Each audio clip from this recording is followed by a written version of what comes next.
বাপেরা, নওজওয়ানেরা, তরুণেরা, আমার নবীর উপরে আবু জেহেল অনেক অত্যাচার জুলুম করেছে। এ যুবকেরা, তরুণেরা, বাপেরা, কেন অত্যাচার করেছিল? আবু জেহেল গরিবদেরকে লুটার পক্ষে ছিল, আমার নবী গরিবদেরকে সাহায্য করার পক্ষে ছিল। আবু জেহেল নারীদের দেহ শোষণ করার পক্ষে ছিল, আল্লাহ নবী নারীদেরকে বাঁচাবার অধিকার দিবার পক্ষে ছিল। আবু জেহেল এতিমদের বিরুদ্ধে ছিল, আল্লাহ নবী এতিমদেরকে বাঁচাবার পক্ষে ছিল। আবু জেহেল জুলুমের পক্ষে ছিল, আমার নবী ইনসাফের পক্ষে ছিল। আবু জেহেল মানবতার বিরুদ্ধে ছিল, আমার নবী মানবতার পক্ষে ছিল। এ নওজওয়ানেরা, তরুণীরা, বাবেরা, এই আবু জেহেল আমার নবীর বিরুদ্ধে লেগেছে। আজও যারা ইসলামকে টার্গেট করছে, আজও যারা মাদ্রাসার বিরোধী করছে, আজও যারা কোরআনের বিরোধী করছে, আজও যারা রাসূলুল্লাহর বিরোধী করছে, এ নওজওয়ানেরা, এদেরকে টার্গেট করে দেখেন, হয় এরা চরিত্রহীন, না হয় জালিম, না হয় অত্যাচারী, না হয় খুনি, না হয় দাঙ্গাবাজ। এদের কেউ একজন ভালো পাবেন না। যারা ইসলামের বিরোধী করছে তাদের মধ্যে অবশ্যই ক্যারেক্টারের সমস্যা আছে। কেননা আবু জেহেল যেমন বিরোধী করেছিল, আজও যারা ইসলামের বিরোধী করছে নিঃসন্দেহে তারা আজকে দিনের আবু জেহেল। কোন সন্দেহ আপনাদের আছে? আপনি মিলান না, গায়ের জোর দেখিয়ে তো কথা বলছি না, আপনি মিলিয়ে দেখুন আমার কথাগুলোকে, ট্রাই করুন। এ নওজওয়ানেরা, বাবেরা, তরুণেরা, আমার নবী পাকের প্রেমিকেরা, এ নওজওয়ানেরা, আমার নবী পাক যখন ইসলামের মেসেজটা দিতে লাগলো, ইসলাম কাকে বলে এটাও জেনে রেখে দেন। ইসলাম দাড়ি, টুপি, নামাজ, রোজার নাম শুধু নয়, এগুলো অনেক পরের বিষয়। ইসলামের প্রথম মেসেজ হলো লা ইলাহা ইল্লাল্লাহ মুহাম্মাদুর রাসূলুল্লাহ। দ্বিতীয় নম্বর হলো, অর্থাৎ আপনি এটা যখন বিশ্বাস করলেন, আপনি স্কুলে ভর্তি হয়ে গেলেন, আপনি চাকরিতে জয়েন্ট হয়ে গেলেন, এবারে আপনার ডিউটি কি? আপনার প্রথম ডিউটি হলো আপনি মানুষ, অন্য মানুষকে ভালোবাসবেন, আপনি মানুষ ক্ষুধার্ত পেলে তাকে খানা খাবে।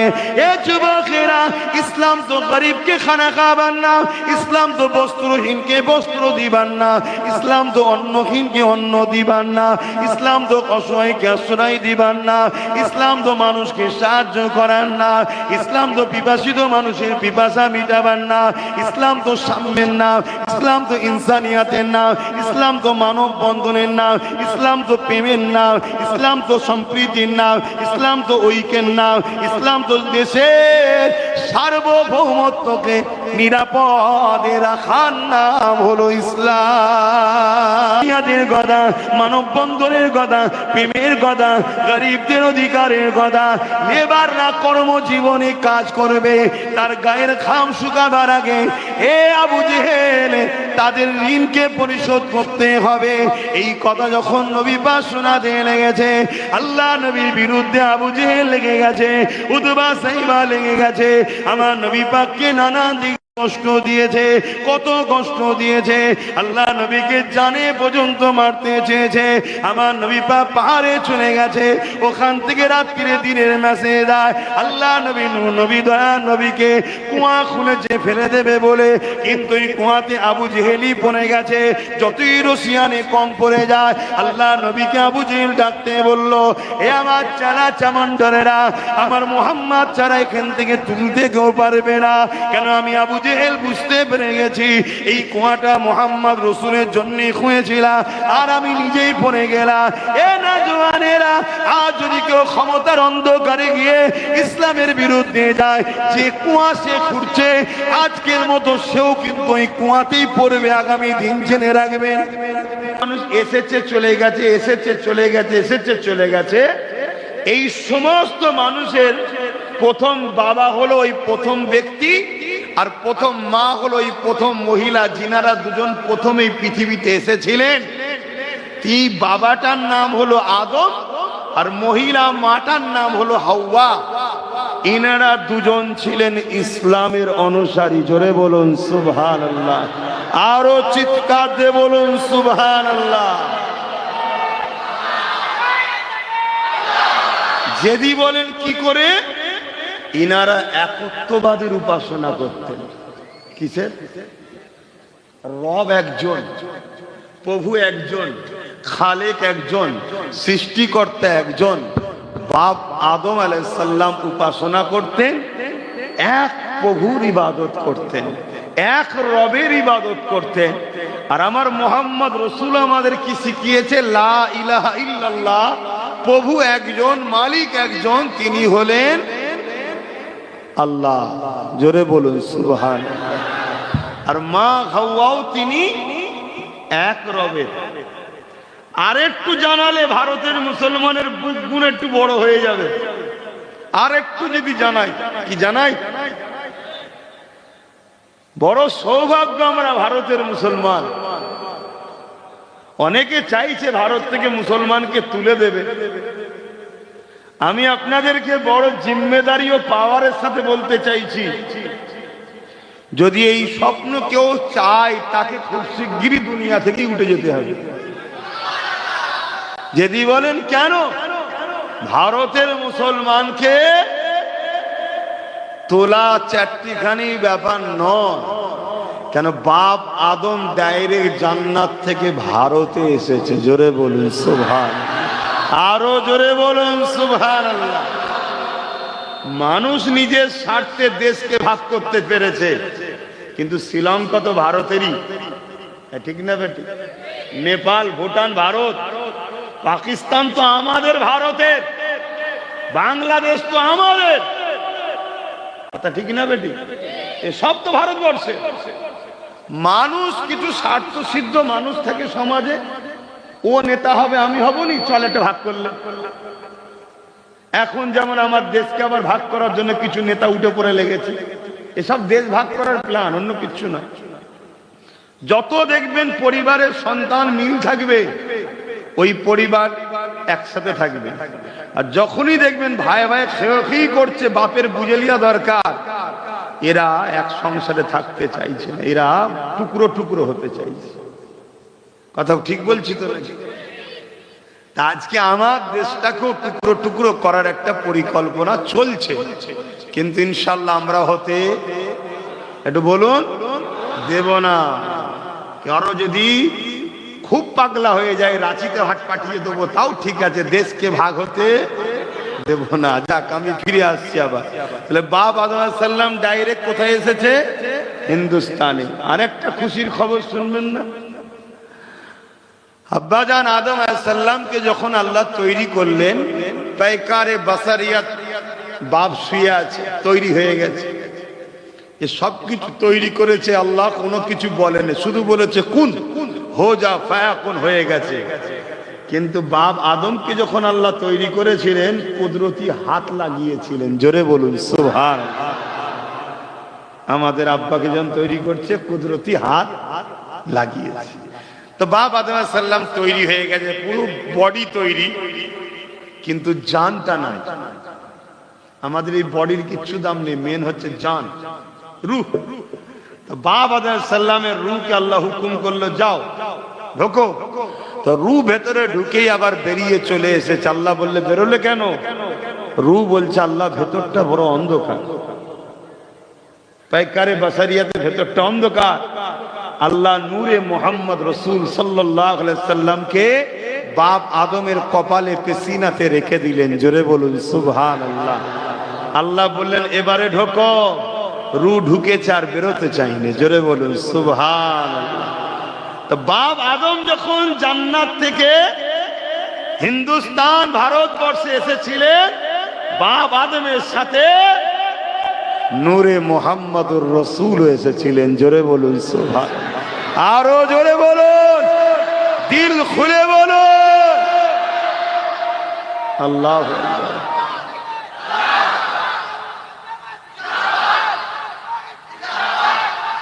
আল্লাহু আকবার।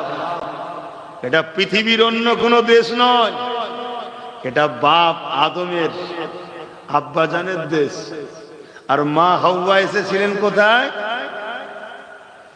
জাজিরাতুল আরদ। জাজিরাতুল আরদ আমার নবীর দেশে। জোরে বলুন সুবহানাল্লাহ। এটা বাপের দেশ, ওটা মায়ের দেশ। আর এমনি মায়ের উপরে সন্তানদের একটু টান বেশি হয়, তাই না বাপের থেকে? ওই জন্য ওইখানটা একটু দুর্বল বেশি আমরা। তো যাক ভাই, কিন্তু আজ এই ষড়যন্ত্র পৃথিবী জুড়ে চলছে কেন? ইসলামকে ভয় করে জালিমরা, যেমন ভয় করেছিল ফিরাউন। সেই দিন থেকে ইসলাম, বাপ আদম মা হাওয়া থেকে, এই আল্লাহ সৃষ্টি মানুষ্য জাতি বাপ আদমের ছেলে মেয়েগুলোকে চলার রাস্তা দেখাচ্ছে আল্লাহ ইসলাম। মুসা আলাইহিস সালামকে আল্লাহ পাঠালেন, যাও বনি ইসরাইল কওমকে ইসলামের দাওয়াত দাও, দিচ্ছিলেন। ফিরাউন ছিল জালিম অত্যাচারী রাজা, অনেক বড় কথা ভাই। সে ইসলামকে মিটাবার জন্য অনেক চেষ্টা করেছে, শত শেষে সে ভাবলো কোন দিক দিয়ে যখন পারিনি, জাদুকরদের ঘরে ডাকো, মুসাকে জাদু করে শেষ করে দেবো। 70,000 জাদুকর ডেকেছে ফেরাউন। মন দিয়ে শোনে, 70,000 জাদুকর। সমস্ত জাদুকর একটা করে রশি নিয়ে এসছে। আর হযরতে মুসা আলাইহিস সালাম, তিনার সাথে তিনার ভাই হারুন আলাইহিস সালাম রয়েছে, আর কেউ নেই। আল্লাহ আছে না? হ্যাঁ, আল্লাহ তো আছে। কি আল্লাহ আছে না? আচ্ছা। তা মুসা আলাইহিস সালাম যখন আল্লাহ পাক বললেন, মুসা যাও ফেরাউনের মোকাবেলায় যাও, তাকে যে বলো জুলুম বন্ধ করতে, কেন অত্যাচার করছে মানুষের উপরে। মুসা আলাইহিস সালাম বলছে, আল্লাহ ফেরাউনের হাতে সৈন্য আছে, মিলিটারি আছে, অস্ত্র আছে, সেনা আছে, আর আমার সাথে আমার ভাই হারুন। তবে মালিক, আপনি তো আমার সাথে আছেন, তাই আপনি আমায় সিনাতে তাকত দেন। জোরে বলুন সুবহানাল্লাহ। কোথায় তাকত চেয়েছে? সিনা, এটা মনে রাখবেন। হযরতে মুসা আলাইহিস সালাম চলে গেলেন। 70,000 জাদুকর একটা করে রশি নিয়ে গিয়েছিল, রশিগুলো ছাড়লো, সব একটা করে সাপ হয়ে গেল। আজও জাদু হয় না? হয় না? জাদু হলো চোখের ধোকা। জাদু কি? চোখের ধোকা। পুরো ফেরাউনের রাজ দরবারে হাজার হাজার সম্মানীয় ব্যক্তিরা বসে আছে, লাখ লাখ লোক দেখছে, শুধু 70,000 জাদুকর আছে। সব দড়ি ছেড়েছে, সাপ গিলবিল করছে ফেরাউনের দরবারে। সবাই হাততালি দিচ্ছে, ফেরাউনের জয়গান গানছে। যেমন আজ সব জয়গান গাই না, ভাড়া লোক করা লোক নিয়ে যায়। বুঝতে পারছেন না? পারেন না? সব ভাড়াটিয়া, 200 টাকা দিয়েছে, মদের বোতল দিয়েছে, হই হই করছে। যখন মদ শেষ, ভোর শেষ, ঘরে এসে দেখছে চাল নেই, আলু নেই, ছেলের শরীর খারাপ, পয়সা নেই, ভোর কেটে গেছে। যেটা নতুন নয়, যুগ যুগ ধরে চলছে। তো ফেরাউন সে সব তার জয়গান গাইছে। আল্লাহ মুসা নবীকে বলল, হাতের লাঠিটা ছাড়ো। মুসা নবী যখন লাঠি ছেড়েছে, বিশাল এক সাপ হয়ে গেছে। জোরে বলুন সুবহানাল্লাহ। আচ্ছা, জাদুঘরের যখন লাঠি দড়ি ছেড়েছে, সাপ হয়েছে, তখন তো সুবহানাল্লাহ বললেন না। আর মুসা আলাইহিস সালাম লাঠি ছেড়েছে, সুবহানাল্লাহ বললেন কেন? এটা অরিজিনাল আর ওইটা নকল।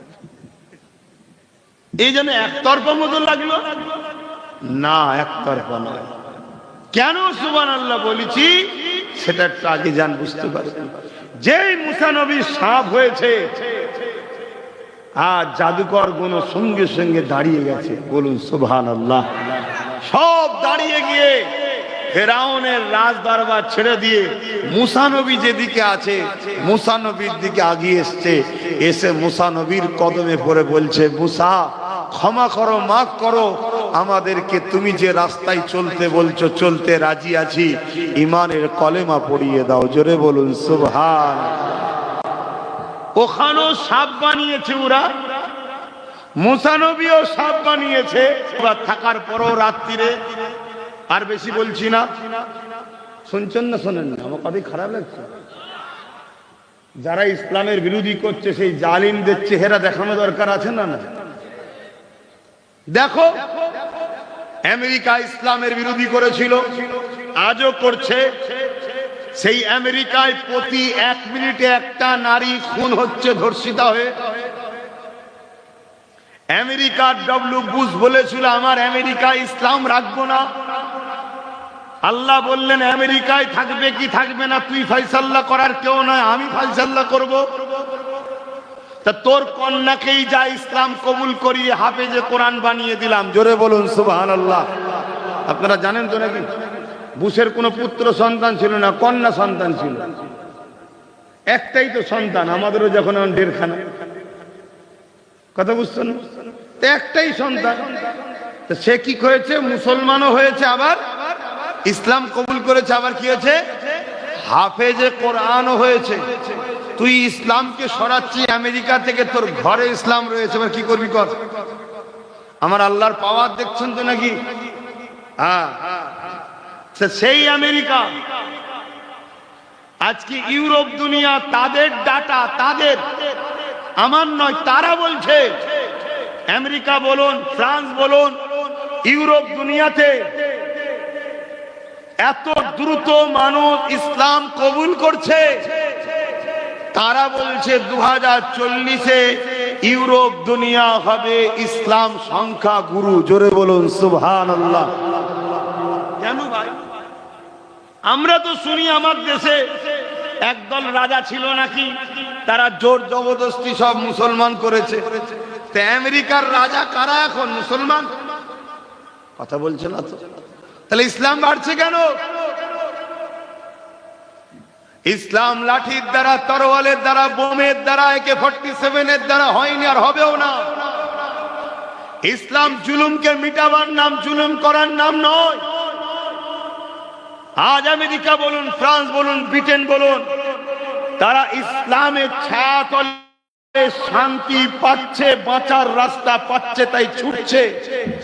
16 বছর 17 বছরের কন্যাগুলো, আমেরিকার বেটিগুলো, তারা তাদের ইজ্জত আবরু নিজের বাপের হাত থেকে বাঁচাতে পারছে না, তাই তারা ইজ্জত বাঁচাবার রাস্তা পেয়েছে ইসলামে।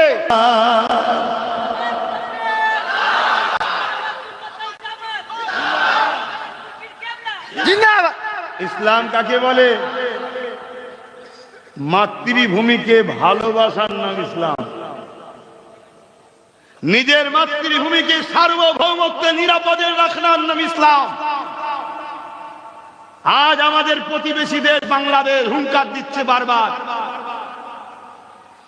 অবশ্যই তাদের মধ্যে যারা এই হুঙ্কার দিচ্ছে, বা আমার দেশে যারা এগুলো নিয়ে হই হই করছে, আমি জানি এটা সম্পূর্ণ একটা নাটক চলছে বিশেষ রাজনীতির নেতাদের রুটি শাকার জন্য।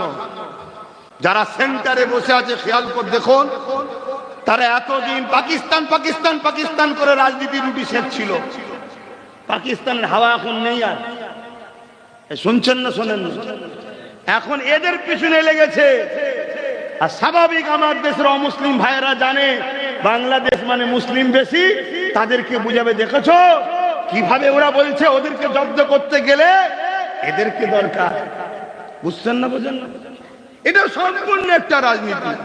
তাই এই মঞ্চ বিষয়ে আমি ডিসকাস করতে চাইছি না, কিন্তু আমি বুঝাতে চাইছি কেমন ধোঁকা দিচ্ছে। দেখো, এই জায়গায় দাঁড়িয়ে থেকে আমি একটাই মেসেজ দেবো, দেশের সার্বভৌমত্বকে নিরাপদে রাখা, এর নামও ইসলাম। জোরে বলুন সুবহানাল্লাহ। আমার দেশের এক বিঘা জায়গা আমার দেশের অন্য কোন প্রতিবেশী দেশ নিয়ে নি, যদি মুসলমানও দাবি করে, আমার ধর্ম বলছে তুই আমার ভাই কলেমার হতে পারিস, কিন্তু ধর্মের জায়গায় আমার দেশের এক বিঘা জায়গা আমি দিতে পারি না। একে নিরাপদে রাখা